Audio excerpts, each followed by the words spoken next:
Okay, so this is how I do things. So first of all, let me tell, like once I do a shoot, so I put all the pictures into the computer, and first thing I do is I select the photograph. So to do this, I normally use Adobe Bridge, and I select the photographs which are like the best photographs from all the pictures that I have taken from the shoot, and then I put it into a selected folder.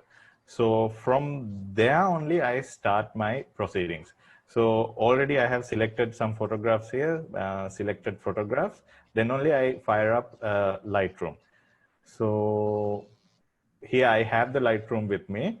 And one more thing everyone should notice is like the Lightroom version that I have. Like if I go here, the version what I have is Lightroom 9.0. So sometimes the Lightroom version that you have might be something below this version. So some of the features that I have in my Lightroom, you might not have. So don't get like confused because of that. You're, And excuse me, yeah, Nancy, this is you're paying on a subscription basis, right? You're on a, yes, right. yeah. So Because I have six. That's why. okay. Okay. So basically what happened was Lightroom kind of changed their name. Earlier it was called Lightroom CC. So Yeah. with the latest version, they actually changed it back to Lightroom Classic. So that's the latest version that they have right now. Another thing what I want to mention is a lot of people sometimes ask me, like when they take raw pictures, they can't open up in Lightroom. So this happens when you don't have the latest Camera Raw plugin. So at the moment I have the Camera Raw 12.0. This is a freeware. You can just go to internet and search Camera Raw, and it will go to the Adobe website, and you can just download it and install. So once you install that only, sometimes these latest cameras, for example, these 1DX Mark III, D7500, like that, the newest camera, these raw file formats are in this Adobe Camera Raw plugin. So if your raw picture is not opening up, that means this Camera Raw is not up to date. So that's one point to remember. Right. So now I already told, like I have selected some photographs. So what I can do is I can bring it up in the sense like import it to Lightroom. So there are two ways to do that. One is basically to go to the file menu and then import photos and videos. So through this also you can navigate to whichever the area you want and whichever the folder, and you can import the photographs. I'm just going to use another method where I'm going to just drag it and drop it to Lightroom. So once I do that, the photos will come in your screen, and you just have to click the import button, and all the pictures will come there. So like that, you can import the photographs into Lightroom. Let me just get this off. Right. So once the pictures are there, there are two modules actually. This is the library module where you can just look at the pictures, like, and you can go through the pictures, and there are sections like metadata. You can check the camera that you have taken, and all these details are there. So this is basically a library sort of thing. And on the left hand side, when you come to this navigator section, you can see previously imported folders. This is there in the catalog. So you can see previously imported photos. The folders are there, and the one that I imported right now. So yeah, basically this is a snapshot of the library module. Now I'm going to change into the develop module. Develop module is where you are going to change all the settings and do the editing of your photos. So once you are in the develop module, what you can do is you can select whatever the photograph you want to edit. So for example, let's say you want to edit the number 6 photo. So in this photo, on the right hand side, you can see a few tabs. The first one is the histogram. You can see how your color is spread out in the histogram, and underneath that you have another tools. You can use the crop tool, the spot healing tool, things like that. And underneath that is where your basic and other editing controls are there. So let's just go through one by one, and let's just talk about this. Am I going too fast, or can you all, like, is it all clear? It's clear for me, but I don't know about others. Hello? Hi, Shan. Good if you can slow down a bit because Right. Okay. So who here is like totally new to Lightroom? I'm new. Okay, you are new. Okay. So up to now you understood like how to import the pictures to Lightroom, right? Yeah. So I'm running the Zoom on my tab and working on my laptop on email. Okay, super. Okay. As you progress. Okay, super. So as I said, the library module is where you get to see like these modules are there on top: library, develop, map, book, slideshow, print, and web. So when you import the photos, you will come to this library module, and library module is where, as I said, like you are going to see all these metadata. You can add keywords. These are not very necessary, but you can do that if you want. Like you can add a keyword for a photograph. Like for example, all these photographs are taken in Russia. So I can just put a keyword saying Russia to all the photograph. So when I sort next time, like click the Russia, so all the photographs that are tagged Russia will come up in my screen. So this is like a sorting method. Other than that, library module is just to go through and navigate, and you can just check out the previously imported pictures and folders, sort of things like that. Right. When you are going to edit the pictures, you have to go to this develop module. That is the second tab on top. So once you click onto the develop module is where you will see all the pictures and you will get all the controls. So let's talk one by one. So let me start with this number 6 photograph. So in the basic tab, if this is not extracted, like these are the what do you call the different categories, like you can do the changes. So we'll start with the basic one. So once you click this triangle, it will expand and you have certain controls here. The first one is the white balance. So white balance is basically like the temperature of the color what we are taking. So normally in morning hours and the evening hours, it will be very orangish, and when it comes to the daytime, it will become more bluish. So this is where you can change the white balance like that. So if you're taking a raw photograph, you can change your white balance anytime you want. Even though if you have a wrong white balance setting in your camera when you're taking the photograph, if it is taken on raw format, you can change the white balance here. But that doesn't mean that you can't change the white balance on a JPEG photo as well. In JPEG photo also, you can change the white balance, but in a raw photo, you will have more control over your white balance control. So as you can see, this photograph I have taken during the evening hours when the sunset is coming. So you can see it's very orange. The orange tone has come to the photograph.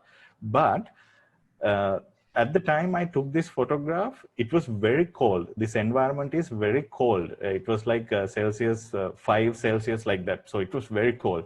But when you look at this photograph, you can't see that chilling feeling. You can't see that coldness in this photo. It looks very warm. So this is where you can use this white balance slider. So on top, you can just change your white balance to give this a bluish kind of blue tone, so that you will get that feeling this photograph is like a cold feeling to the photograph. In the same way, you can change it to warm it up to give more warm feeling. So likewise, you can change the white balance. And underneath just that is the tint option. Tint option is also basically you are changing the color tone of the picture from green to like a reddish kind of thing, like a green tint. And like this, you can change, like a purplish kind of tint will come to the photograph. So like that, you can just experiment with these slides and see what is best for your viewing, and stop at there. So I'm going to stop this picture at this point. So now we did a change to this picture. As you can see, like we changed the color tone of this picture. What if you want to see the before, like before when we did this adjustment, how the picture looked like before and how the picture is looking now. So there are two ways to do that. One is there is a keyboard shortcut. The keyboard shortcut is basically the button right on top of the enter button. It's the backslash. I don't know whether you can find it. It's the backslash. When you press that, it will show the before picture. And when you press it again, it will show the after picture. This is a very good way to just like go up, back and forth to see what are the adjustments you have done from the original picture. You can just have a comparison. So like that, before and after. And another way to do this is, if you see here, on this area, you can see this icon that says cycle between before and after views, that has two Y's in it. So when you click that, it will show side by side the before and after picture. So when you do a change like that, you can see the before and after photo. This is a very good way to kind of like see what sort of a change you have done compared to the original photo. So that way you can see the before and after. And to go back, you have to go to this loop view, or you can press the D button on keyboard to do that. So that's basically changing white balance. Next, we will select this picture number 3, and we are going to talk about the other tonal adjustments. Basically, tonal adjustments include exposure change, contrast, highlights, shadow, whites, and blacks of the photo. I don't think I have to explain too much, because these terms are basically self-explanatory. Like exposure basically change the exposure, contrast change the contrast, likewise highlights change the highlights. So we are going to like kind of recover this photo. So if you see this photo, you can see the subject and this bench, everything is like very underexposed. The reason why I took this like this picture in an underexposed way is because I wanted to save the details on this sky. Because if I expose the subject, what will happen is the sky area will be overexposed and I will lose most of the details. So that's why I purposely underexposed this photograph and took the photograph. So in the edit, I can kind of recover it. So first thing, let's see whether we, how to, to recover this photograph. First thing, what I'm going to do is I'm going to increase the shadows in this picture. So likewise, you can slide this shadow slider and we can recover the shadows. Same way, if you want to recover some more highlights, you can drop down the highlights if you want to get more details in the sky, like that. And in overall, if you want, you can change the exposure of the photo through this exposure slider. So when you change the exposure slider on top, the overall picture's exposure will change likewise. So if you go to before, this is the before picture. So this is the after. This is a very powerful tool. This tonal adjustments, you can basically recover a photo very easily, especially if you are taking in raw format. These details can be recovered very smoothly using these tools. And after that, you can fine tune the image, like you can do enhance the contrast to give more punchier look to the picture. And also you can adjust whites and you can adjust the blacks in the picture. The thing is, there is no particular, how do I say, there is no particular norm as to which setting is perfect for all the photos. You can get an idea like by looking at the photograph, and you can change these sliders up and down and see where it fits the best in the picture to give the best outlook. And also what you can do is you can see this histogram on top. So by looking at the histogram also, you can get a basic idea where the picture's colors are going to like spread it out. Now, if you look at this picture, it's basically onto the like right hand side. That means like a lot of whites are there.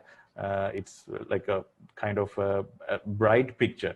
Ideally, how you want to see the histogram is a curve like this, like a mountain. So now this is tilted towards more towards the white side. That's because you can see there is a big sky area, and the ground also a lot of whites are there. That's why the picture's colors are tilted towards the white section. So you can look at the histogram also and get an idea how your colors are kind of distributed in the picture and adjust accordingly. Like if you change the exposure, you can see the histogram is moving around. So like that, you can kind of middle this histogram and try to change the colors. As I said, there is no particular norm. You just have to look at the picture, and whatever your eye feels is right, is right. So this is what I can say. So I'm going to do a little bit of adjustments here and there. Like that. I think this is good. So if you go back to before and after, you can see we have recovered the photograph much better than how it used to be originally. So that way you can use these tonal adjustments to kind of recover your photograph, like your highlights or shadows, like that you can recover through this tonal adjustments. Right. Next is this one underneath the tones, that is called presence. For that, we'll select this picture, the picture number 5. So in presence, basically, there are 3 sliders: texture, clarity, and dehaze. So all these 3 basically deal with the sharpness of the image. There's a slight difference on these 3, but overall, all these 3, texture, clarity, and dehaze, all 3 basically deals with the sharpness of your image. So you can see in this photograph, there is a brick wall behind. If I can like zoom into it, when you hover over the image, you get this magnifying glass. You just click on it, it will start zooming. So you click on it again, it will go back to 100%. Click on it, you get a zoom in view. So in this brick image, you can see the texture on this. So we can use these presence settings or these sliders to enhance or to give a sharpness to just this image. So what is this texture, clarity, and dehaze? So texture basically means fine details. It's like it doesn't affect the picture much. It doesn't affect the colors of the picture, but it will affect the sharpness of the image in a very fine-tuned manner, in a very small scale. Small details will pop up. So let's try this now. If I increase to 100%, you can see a slight change. This is before, this is after. Before, after. If I go to this side is before, this side is after. As you can see, the colors have not changed much, but image has the after image has got a kind of a contrasty look, and more details have come out in the image. So that's what the texture slider do. Clarity is basically giving on top of that. It's you can say texture basically is like a level 1 sharpness. Clarity is like a level 2 sharpness. In this though, in clarity, what happens is you get more contrast added to your color. You can see your photograph. You can see the overall the tone of the picture changes when you adjust this clarity. Like if I put it to 100%, you can see this is after, before. You can see a color change in the photograph. So you can test these out and you can see where it fits best in your image, and you can stop at right there. So in the same way, dehaze also kind of add sharpness to your image, but when you are using dehaze, basically it will change the overall color tone of your image entirely. So let me just reset these texture and clarity adjustments we have done. What I can do is I can double click on these tabs. It will go back to 0 where it used to be. And if I just come to dehaze and if I change, you can see the colors change, especially if you see the sky area. If I go back to 0 and if I increase dehaze, you can see the sky area, this blue colors get a bit more saturation when you adjust the dehaze. Same way, if you decrease it, it will get really soggy and like a foggy look to your image. So if you want to get a foggy image, like for example, if you took the picture in a mountainside and if you want to get a foggy kind of a look, then you can use this dehaze to get that sort of a look. So you can basically use all these sliders to get the desired output what you want. So this is what I came up with. This is the after, this is the before. You can see this brick wall has got a lot of sharpness into it.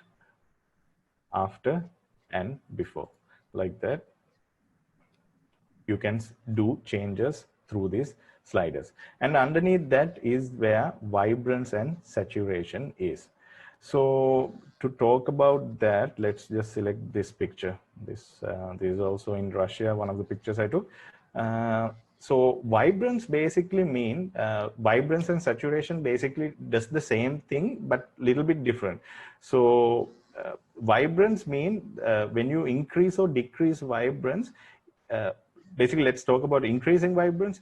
When you are trying to increase vibrance, it means you are trying to enhance the muted colors of your image. Only the muted colors, not overall colors in your image. So if I increase the vibrance, you will see that your colors are getting a more punch, but only the muted colors. So if I increase the saturation, the overall image colors will get more punchy and it get basically, as the name suggests, it gets more saturated. So you can use these two sliders to your liking. I normally use the vibrance to get out more colors which are being muted in the picture, and saturation to fine tune and get where I want. And you can use this other tonal adjustments also to get your output in any picture and mix these up. So likewise, you can adjust your picture and white balance to get a different tone. And if you go to before and after, you can see your photograph has completely changed the way it used to be from the colors. So these are basically the basic adjustments that we have in Lightroom: the tonal adjustments, the white balance, and the presence adjustments. Anybody have any questions in this area?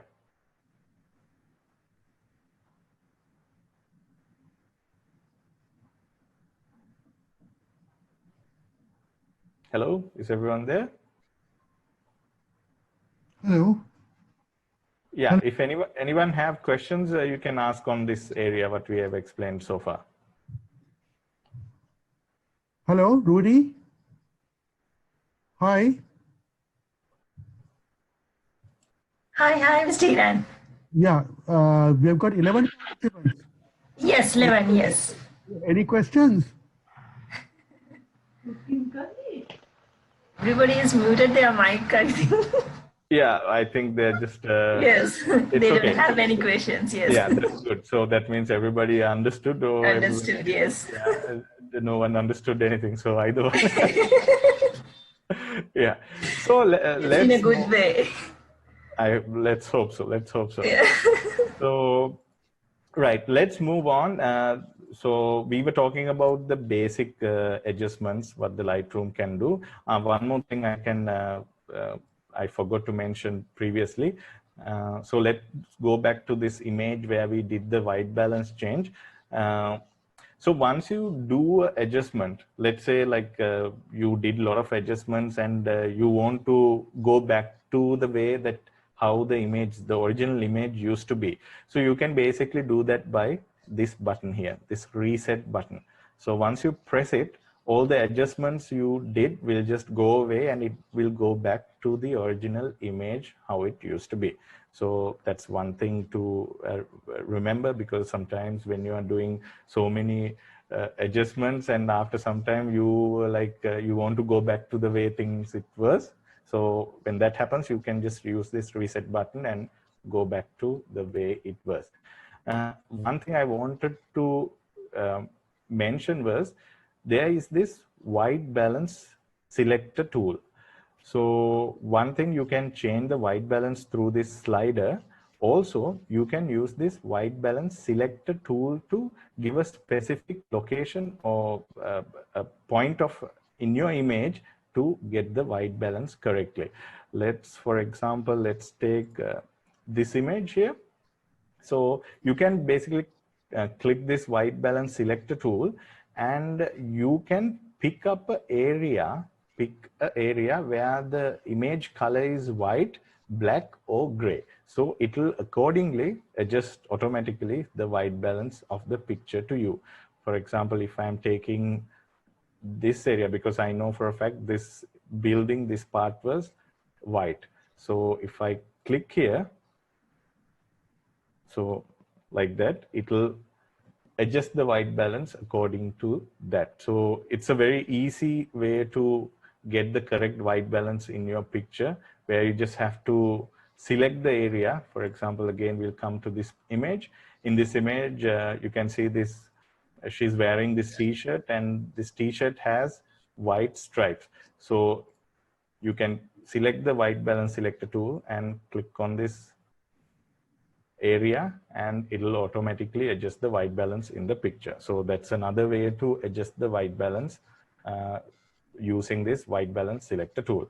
Right, moving on. Next thing is tone curve. So in tone curve is basically, it's a curve adjustments where you can do changes to your highlights, shadows of the image. So let's just open up this image again here, and I want to reset it, all the adjustments that we did so far. So to reset, like I said before, you just click the reset button and it will go back to the way it was. So in this curve, you can see when you hover the mouse, it will give you these points. So the top part basically represent the highlights of the image, and the bottom parts represent the shadows of the image, and the middle part obviously the mid-tones of the image.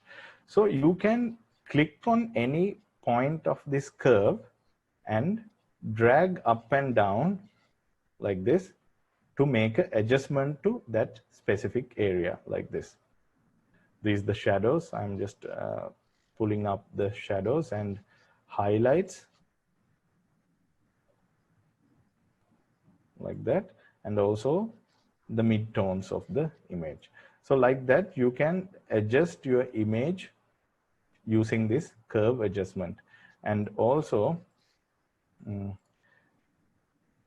you can now, before it was with these sliders, highlights and shadows, these sliders are there. If you don't want these sliders to guide you, you can just click this button here, this small button, click to edit point curve. When you click this, what happens is you get a like a straight curve where you can create your own points. You just click somewhere and it will create your own point, and it will not have a guided curve adjustment. You have to make your own adjustments. You can click any point again and make another adjustment like this. You can click any number of points to change the colors or the tonal values of your image like this. So I'm going to Oops. So if you make a mistake, just hit the Control Z button to undo, and you can select these points.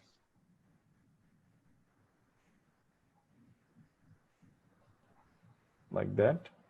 You can adjust your image through the curves adjustment. So you can go check before, after. This was before, and this is after. And also, now when we are doing the curve adjustment, we did the curve adjustment to this RGB line. That means all the red, green, blue colors of your image will be affected when you are doing an adjustment on this curve. Also, you can do adjustments separately to single colors as well. To do that, you have to select a channel. Now at the moment, it's selected RGB. So when you click this, you can get the red, green, and blue channel. So once you select one of these colors, you can do adjustment on that particular color tone. Like if you increase, it will increase the reds, and if you decrease, it will increase the cyan.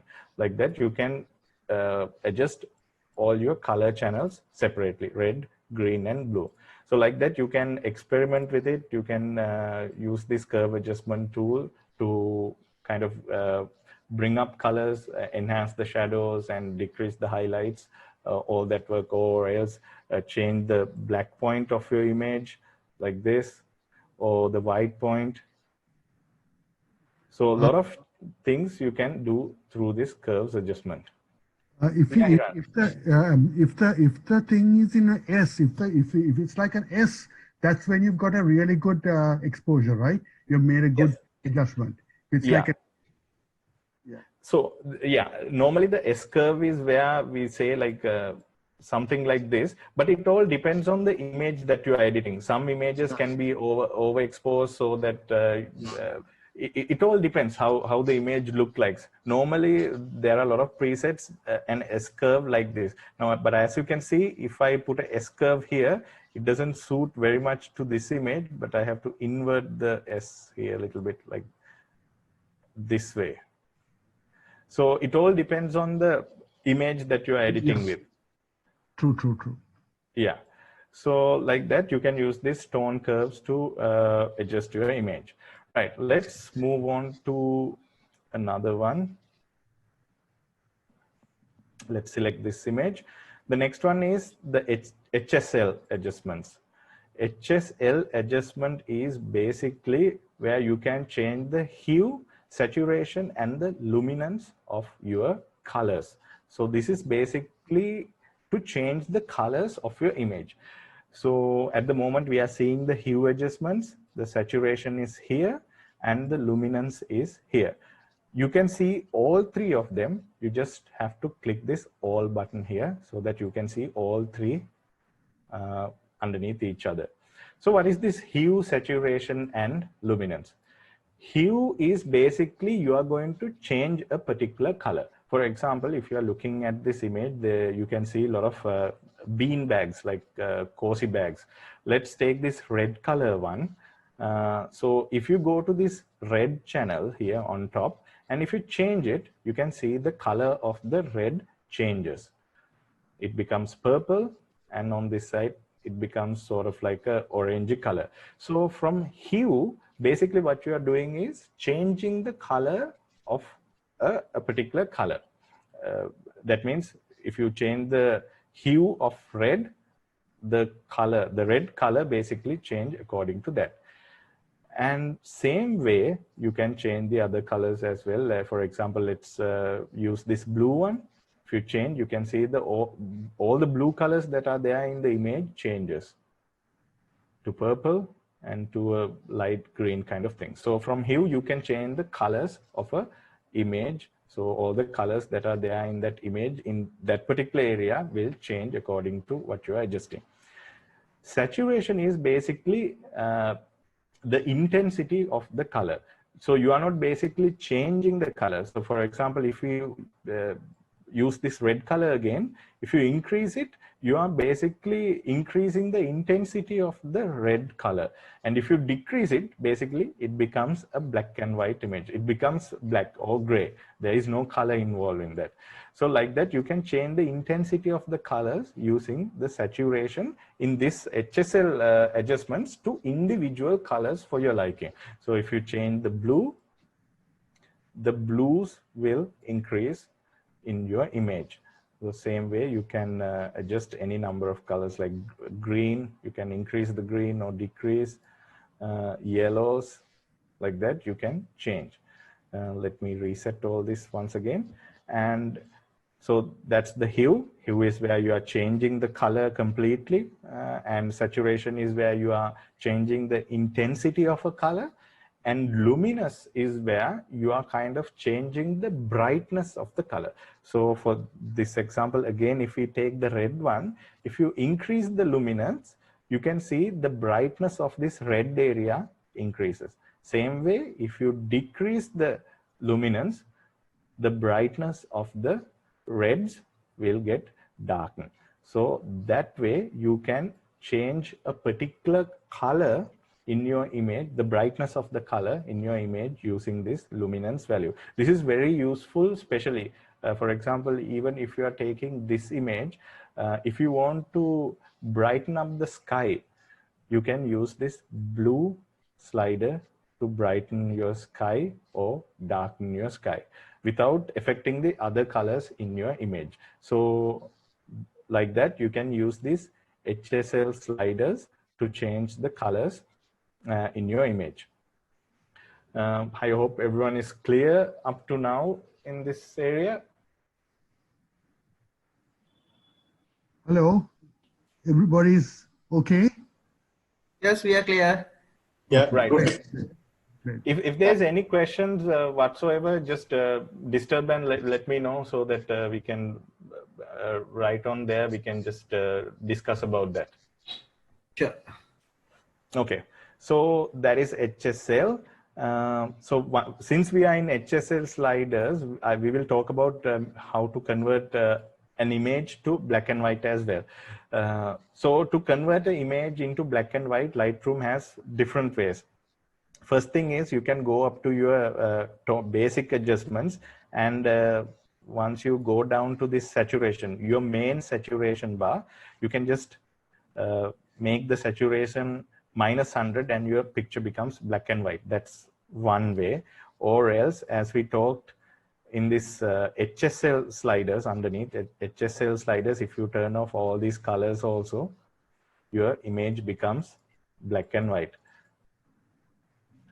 So this way you can just have one color in your image and rest of the things black and white as well. For example, if I keep the reds, so your image will be basically black and white except for the red. So in here you can change the color of the red and the brightness of the red, and you can get a creative outlook using these HSL sliders. So I'm just going to reset here at the moment. And another way to convert your image into black and white is, let me just take this image for it. So yeah, in this image, if you want to, the best way to create a black and white image in Lightroom is on this basic tab on top, there's this treatment. As you can see, this treatment area. At the moment, the color option is selected. So once you tick the black and white, basically the image converts into black and white. But here, what happens is your HSL sliders, what you used to have, change into black and white option. So again, like previously, you have, because your previous image basically was color. You can see before image, it's basically color image. Now you have converted into a black and white image. But that doesn't mean that the original colors are not there. Original colors are still remembered by the Lightroom application, like Lightroom software. So you can select one of these color channels and you can make the adjustments accordingly. Now, if you take the original image, you can see this, the walls of this image are basically yellow color, like this lights, very warm yellowish tone is there. So if I adjust this orange and yellow sliders, you can increase or decrease the brightness of the image without affecting the other areas. So you can have much more control of your image, of your black and white image when you are using this this black and white option from here. And on top of that, you can use these tonal adjustments as well, where you can increase the shadows, decrease the highlights, or increase the overall exposure of the photo, and add more contrast, so and so. Now, as you can see at the moment, again, the background, these lights are like overexposed. So I can go down to my black and white color adjustments and like adjust them accordingly, so it's not overexposed kind of. So like that, this is the before photo, this is the after photo, before and after. Like that, you can make a black and white photo, and you have a lot of control when you are doing black and white adjustment through this treatment. When you select the treatment, this black and white area. So that's that. Then we can talk about split toning next one. To talk about split toning, let me just select this image right here. So in this image, and another thing I forgot to mention before, when it comes to this tonal basic adjustment, Lightroom also have an auto option. So you can click this auto option. Once you click the auto option, Lightroom basically calculate and evaluate and do the adjustments according to the correct settings what Lightroom thinks. So this is actually a very good starting point. Once the Lightroom does the adjustments, you can then manually adjust whatever the way that you think is best to the image. So that's another thing. You can try out this auto button. And we are talking about this split toning option.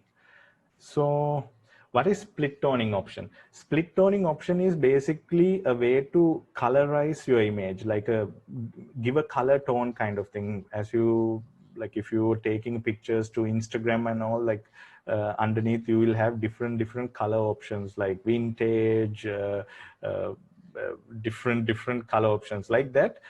You can basically give a color tone to your image using this split toning. How this works is you can kind of give a color tint to your highlights and to your shadows.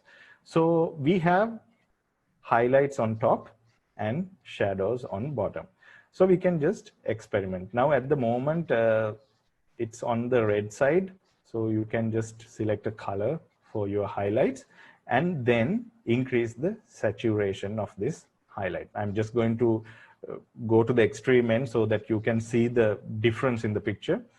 And if you change the hue, you can see the highlights of the image changes, the tone of the highlights from green to yellow to red, like that. You can add a different color tone for your highlights, and you can control the intensity of this through the saturation bar. I'm just going to keep it a little bit overblown so that you can see the difference. The same way, you can add a color tone for your shadows as well. So you can basically select a color, like let's say that you're going to add blue to your shadows. And once you increase the saturation, you can see you are getting this color tone to your shadow areas. And if you change this color here, you can see that whatever the color that is picking, it's getting added to your shadow areas. Like I'm going to stop somewhere here, like that. We can check the before and after image. You see your total color tones of your picture has changed. And also there is another thing called balance, where you can slide between the balance between the highlights and the shadow. So if you go to minus side, it's going to give more priority for the shadows. If you go into the plus side, you'll get more priority to the highlights. Like that, you can have a perfect balance on this color tone. So like that way, by using the split tones, you can totally kind of give a different look to your picture through this split tone. So this is the before and after. Right, that is that. Then the next we will talk about one of the important things, that is cropping of an image. So how can somebody crop an image on Lightroom? Basically on top you have this crop overlay section right over here. There's a keyboard shortcut for this also. It's the R button. Once you press R, you get this cropping borders. So basically what you can do is you can go to the edge and slide your mouse while clicking, so you can crop the image wherever you want. I'm just going to press the escape button and go back to normal. Let me click this here again. So if you, how to say, if you you see this padlock thing is there, at the moment it's unlocked, which means like you can crop any way you want. It doesn't maintain the original ratios. But if you put the padlock icon, it will maintain the original aspect ratio of the image. I can't change the original aspect ratio of the image once this padlock is entered. So that way your image size will not change. One thing I have heard is like some people don't like to crop their images because they think because since we have taken the pictures from good DSLR with high resolution and everything, once you crop the image, you are throwing out most of your image like resolution and everything. But what I feel is like the reason why you are using a good camera, so that you are getting more resolution, so that you have the ability and you have the working space to crop your image and get a better result for your image. For example, if you are looking at this photograph, I hope everybody knows about the rule of third, this photography rule. In this image, this particular person is looking to his right, but he's like placed on the middle of the image. So according to the rule of third, it's not properly aligned, like it's not according to that rule of third law. So you can use this crop technique to gain a more, how do you say, more appealing story to your photograph. So likewise, this is the, if I reset it, this was the previous image. So by cropping, you can get a better story angle for your image.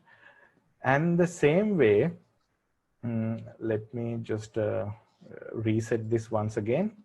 You can use this crop tool to kind of straighten up your image as well. And how you can do is, one thing is you can rotate your image if it is like not properly aligned. For example, let's just say that your original image was like this, it's crooked. So when you are cropping, you can use this crop tool to align your image correctly according to the correct geometrical way. And the same way, you can use this, how do you say, for example, let's say that your image was crooked like this. So you can just go to this crop tool and use this straightening tool icon right here. I hope everyone can see this. So you click this straightening tool icon, and you see a straight line in your image, which you think that's the straight line of your image. For example, in this image, we can take this edge, or the table, because these stuff were straight. So I'm going to just click and drag on this line just like this. I'm just telling Lightroom, this is a straight line. So once you click and drag on this straight line, and once you release it, Lightroom will do the necessary adjustments and make your photograph straight. So that way you can use this straighten tool to straighten up your image if it is not properly aligned. Again, I will show this once more, like this. You can straighten up the image, and further you can use the crop tool to crop in and tell your story better. So that's how you are going to use your crop tool in Lightroom. Right. Next, we can talk about, we already talked about split toning. Let's talk about detailing. Detail is basically about sharpness of the photograph and the noise reduction. So let's just select this image here. So as you can see, it was taken at night time, and there was a what do you call, some projectors that were there on the buildings, wall mapping, and I have taken the picture, but you can't see the crowd here. It's totally underexposed. So what we can do first is go to our basic adjustments, and I'm going to use this auto button at the moment. So I'm going to press this auto button, and you can see the crowd started coming up. You can figure out the crowd that is there. If you see the before, after, you can see a big difference, and you can even change the shadows and all that. And if you zoom in, I'm going to just click in, you can see, since we increased, like we recovered the shadows a lot, you can see a lot of noise in the image. Everywhere the noise level is extreme. So to reduce this, you can use this detail option right here. So once you go down under this noise reduction area, you can slowly reduce the luminance noise and then add a contrast. Because the thing is, once you are trying to reduce noise, your image starts getting softer and softer. So once the image starts getting softer, you need to add some more contrast to get the sharpness back. So likewise, you can reduce the noise of your image. So if you go to before, after, you can see a big difference in your image. So that's how you use this detail option on Lightroom. Right. Next, we are going to talk about spot healing tool. This is a picture of myself, so make a pardon, don't worry. So spot healing tool is basically where you are going to remove spots in your picture, like the marks, especially if you are doing portraits and all that. This spot healing tool is very useful to remove spots and blemishes, that kind of a thing. The spot removal tool you can find on top here, or you can press the keyboard shortcut Q. So once you press Q, you get this spot healing tool, and you can change the brush size. Basically, you can change it from here. You can see the brush size. I'm going to reduce it to this amount, and you can introduce a feather area. Feather area is basically, you are not going to have hard edges. You are going to like smoothen the edge to the original picture so that it kind of blends in. It will not have a hard edge. So that's what the feather will do. And the opacity is basically how intense it will be. Like 100% opacity mean it will show up fully. 50% opacity mean it will only show up 50%, and 0 mean it doesn't show at all. So we selected the brush size, and now we are going to do some adjustments. Let's take out this spot here. So all you have to do is just click on top of that, and it will basically take a sample from somewhere in the image and fill it up. The beauty of this is, in Lightroom, even in Photoshop, you can't do this.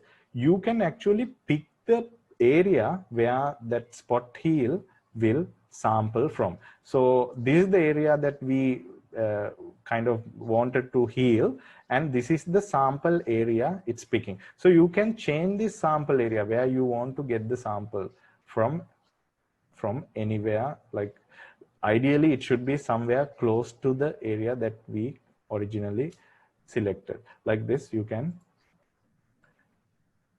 adjust the spots, remove the spots or blemishes you have in your photo. Like that. I'm going to like that. So if you see before, after, like that, you will see a big difference.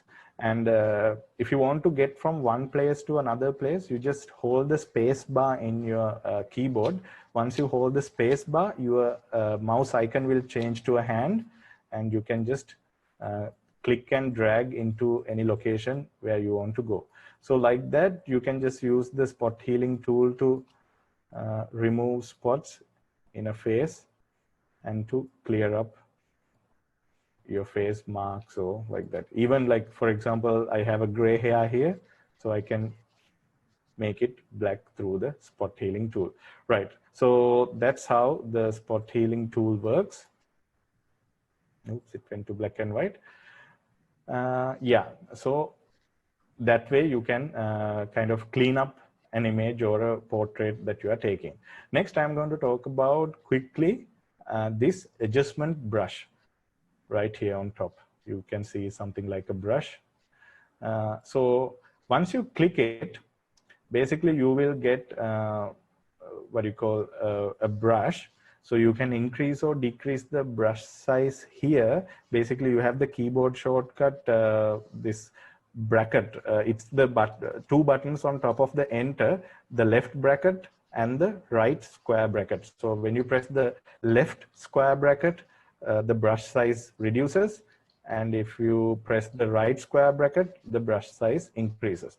So once you do this, let me just go here. You can change the brush size from here as well, and you can increase or decrease the feather area. You can brush a particular area. For example, I'm going to brush my face like this. I'm going to brush over my face. What happens is basically it's going to do an adjustment to the area that you have only brushed. So you can actually, how do I say this?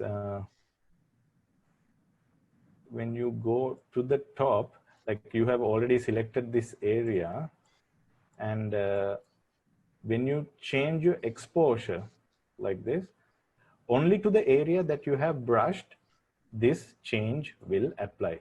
So you can increase the contrast, increase the shadows, drop down the highlights, blacks, and adjust texture like that. To the area only that you have brushed, you can apply this. So you can see before and after, before and after. This is the before one, this is the after one. So this way, what you can do is you can kind of include an adjustment only to a specific area in your image without affecting the whole image overall. So that way you can use the brush tool. And if you want to erase, you can just erase it. I'm just going to undo that. And you can add on also if you want, like this. Like that, you can use the brush tool. And once you're done, you just have to press this done button and the changes will apply to your image. So that's basically the most important adjustments in Lightroom at the moment. And once you are done, to save these images, what you should do is you have to go back to your library module on top. You have to go back to your library module and you have to select your image. Like at the moment, I have selected only my image. If you want to select all, just press the Control A button. So all the images will get selected. And once the images are selected, you have to go to this left hand, this export button right here. And you press this export button and you can select where you want to put these images. So if you are going to do a specific folder, you can choose a folder here. I'm just going to put this into the desktop at the moment. Create a folder, Lightroom, select, and you can include a subfolder if you want, and you can keep the original name, or you can rename it to another something, whatever you like. You can rename it, and you can change the file format from JPEG to PNG or keep it original. I'm going to use the JPEG mode, and you increase the quality. I'm going to keep this at 100% quality. And the color space, I don't normally change the color space. I just keep it at sRGB, because I'm basically, if you are publishing your photographs in internet or like in social, like digital platforms, you should keep this at sRGB. If you are doing print formats, it depends on the printer. So you can talk with the printers that you are going to print and ask them which sort of color format that those printers support, and you can change the color space accordingly. But as a practice, I just keep it at sRGB. And then you can resize your image. You can resize to fit the width or height, or else you can mention the longest edge of your image. For example, if it is 2000 pixel, or you can say it in inches, centimeters.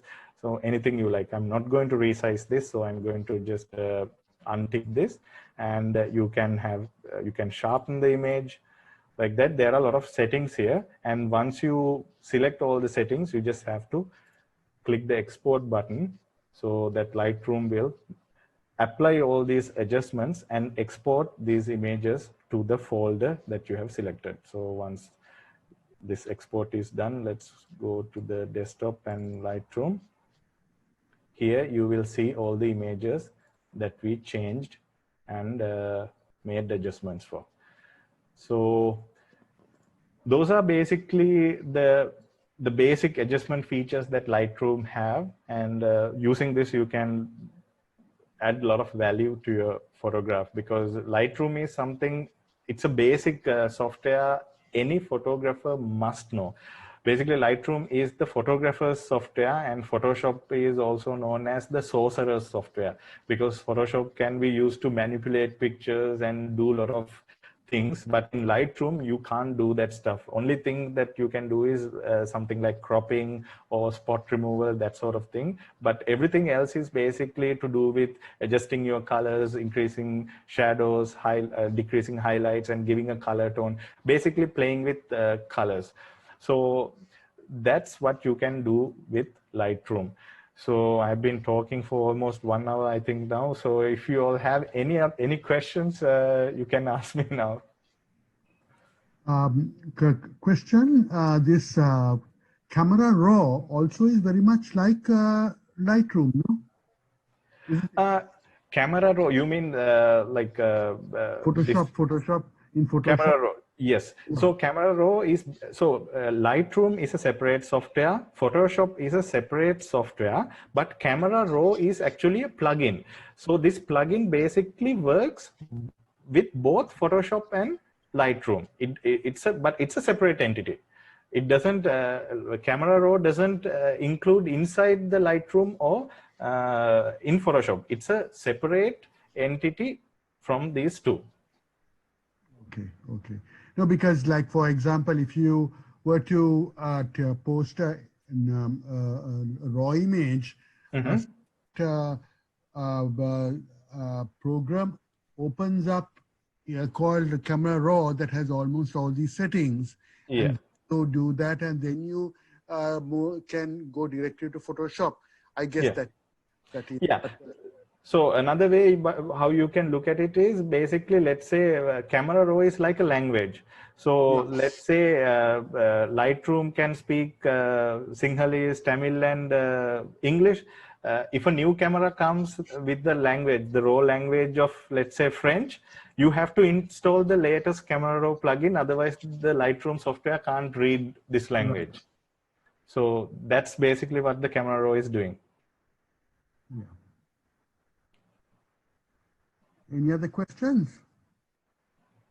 There are a lot of stuff, some more like there are a lot of other adjustments, the gradient filters, and there are a lot more that you can do from Lightroom, but I don't think we have enough time to do all this. Yeah, the brush also, the brush. Yes. No, I think brush we did, brush tool we did. Adjustment brush, but there are these gradient filters and red dye correction and radial filters. So there are a lot more, and also you can transform your image, like kind of get the correct perspective of the image, and lens correction, remove chromatic aberration, and all that stuff is there, but it'll take time if I go to explain all that. Anyone has any question? If there's any questions, I'm happy to answer. Hi, Rajita, Shahan here. Yeah, hi, Shahan. Okay. Most of us are not commercial photographers. Most of us are hobbies. Okay. So time is a big constraint for us. And when you say time is a constraint, learning time is also a constraint. Yes. What would be your advice? Because we are not selling images or anything. We are just upgrading our skill. Okay. Should we focus more on Lightroom or Photoshop? It depends on your requirement. For example, let's say you are doing wildlife photography. If you are doing wildlife photography, I don't see the need that you need to go and learn Photoshop, because Photoshop, whatever that I showed you in Lightroom, you can do in Photoshop, but much more as well. In Photoshop, you can, like, for example, if a leopard is there, you can change the sky, you can change the trees behind, you can just manipulate the pictures. So if you are just a hobbyist as a photographer, I think you should at least know Lightroom. Photoshop is a bit further down on the road where you want to add certain things. For example, if you want to add text, or like cut one person and put one person into another background, those sort of advanced things are what Photoshop will do. So you need to get what are your priorities, what sort of area that you are focusing on. So as I said, if you are going to do landscape, nature, wildlife, that sort of thing, I don't see the need of having to know or learn about Photoshop. Thanks, Rajita. Yeah. Marcel, any questions?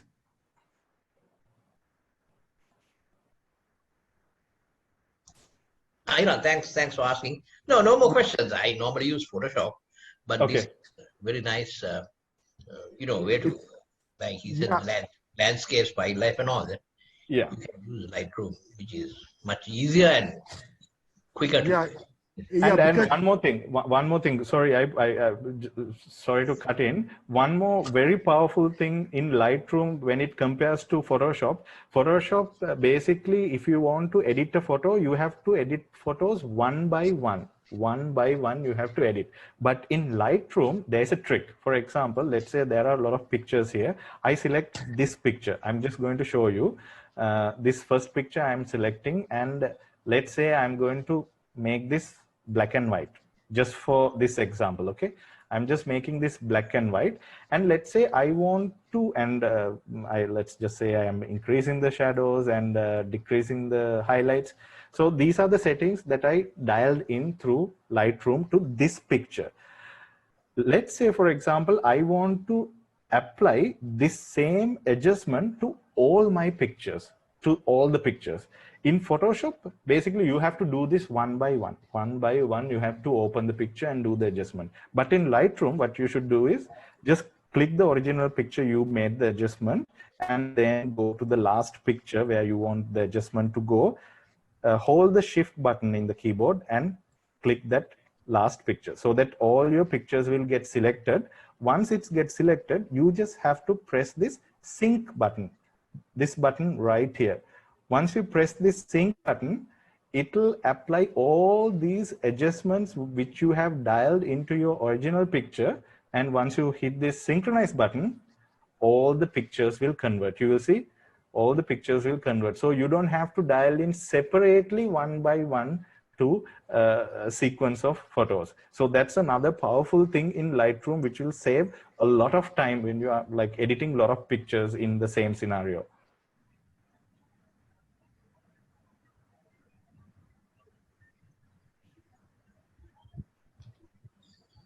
Yeah. Any other question? Are there any filters in Lightroom? Yes, Like there. the niche filters?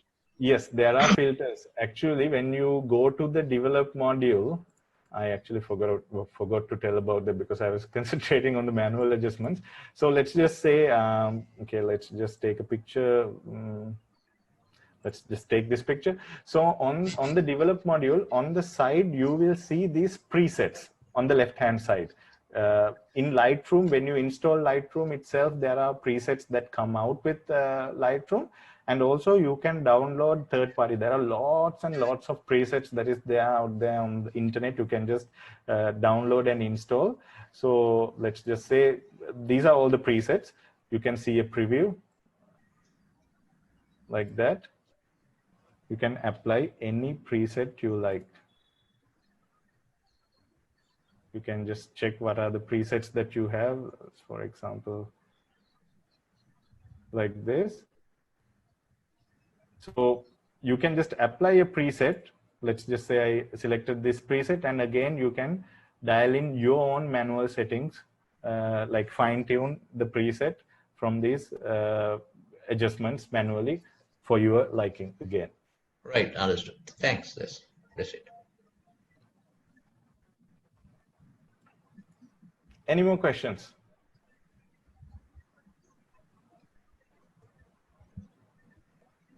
I think that should do it. Any more that anyone would like to ask?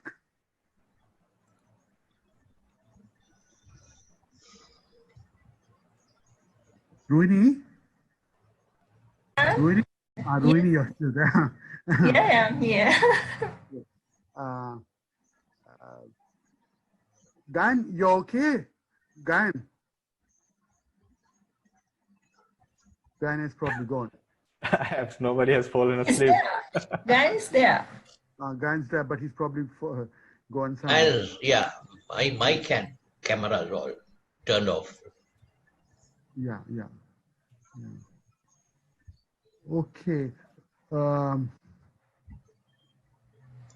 I suppose, guys, we can do another session sometime where we have a proper classroom session down the road, where you can go into more detail and show things that you can do.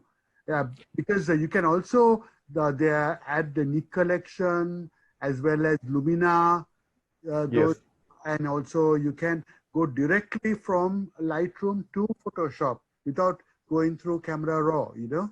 Yes, you can. Yeah, those are some things that you can just you just have to select a picture, and from here itself you can or control E.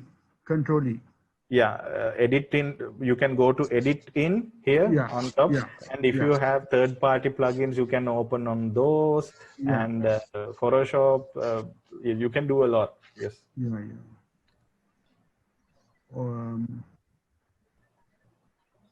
There's so much. I mean, actually, Lightroom is quite a good. I mean, it's my go-to edit engine, you know, that I use. Yes. So as I said, like Lightroom is basically the photographer's software. Every photographer, I think, should know Lightroom. The Photoshop is like the next level. Like if you are really into changing and manipulating pictures and creating something, then yes, you need to know Photoshop to do that, because Photoshop is a very, very big software. It will take a lot of time to kind of master Photoshop. There is also, isn't there a thing in Lightroom where you can adjust certain columns and make them straight and this and all that? Yes, there is. That's called the transformation. It's there on the develop module. In this transform, I can quickly show you here. Transform. So in here, what you can see is in the picture, you can see the building is not that straight here. It's kind of crooked. So to straighten this up, you can either press this auto button, so it will calculate and straighten the building, or you can dial in your own thing to give your prospect to the image. So Yes, these things you can use in the transform. It's on a lens correction, right? On the lens correction. Below Lens the lens. correction. Lens correction is a different thing. Yeah, I know.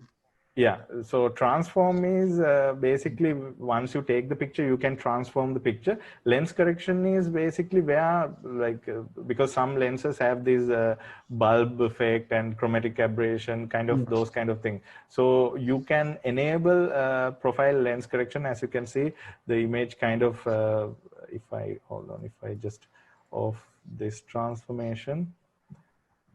So you can see the photo kind of straighten up. Yeah. Lightroom will figure out what's the lens that you have used. So according to that, it will apply the correction, and you can remove the chromatic aberration where, like, if on edges there are like color fringings. Here, I don't see much, but in some lenses you get, here also you get very light kind of a red edge on the sharp edges. So once you remove, this edge goes. It depends on lenses, because some lenses it shows very badly, some lenses it's very under control. So these things also you can control through this lens correction.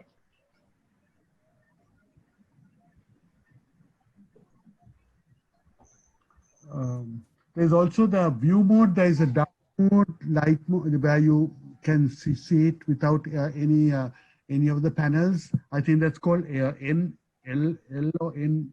You click and that happens. Yeah, there are few view modes, like you can see the full screen view, thumbnail view. You can do comparison to images, like for example, select and candidate like this. You can compare two images if you want, like that. There are a lot of view options as well. And here you can get the before and after. Like that. There are a lot of options actually in Lightroom. Yeah.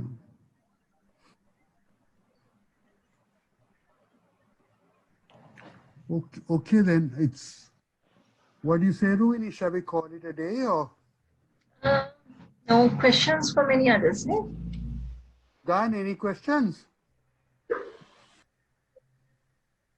If there are any questions, let me know so we can talk about it. If not, it's actually, Lightroom is not a very, how do you say, it's not a very complicated software. You can basically try out all these things by yourself. It's you can see the change, what's happening, and once you start using it, you will get the hang of it.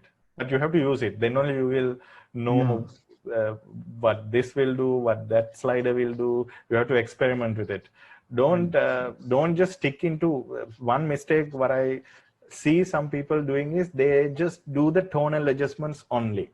The shadows, highlights, and exposure, contrast, they just stick to that and put a preset and they call it a day. You need to go down. You need to go and use the HSL sliders. You need to use other transformation, all this stuff. Then only you will get the hang of this software. So when it comes to that particular image that you need that particular tuning of it, then you can use these adjustments, and you know which one to use at what point. True.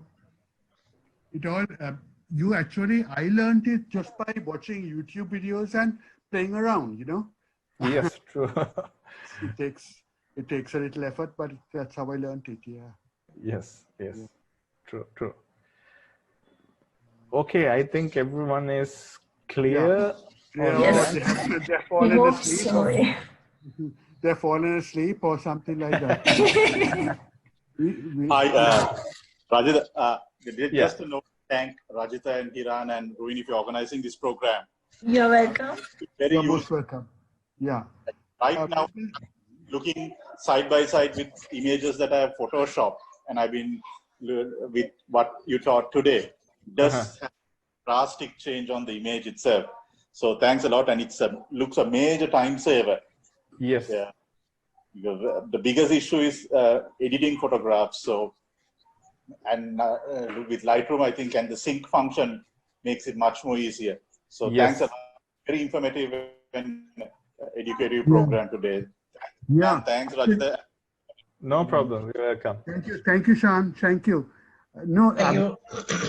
Lightroom is the way to go, and then after that, move to for Photoshop and other things. Because there are lots of things that Lightroom can't do that Photoshop can do, like adjusting the skin issues on people's faces and stuff like that.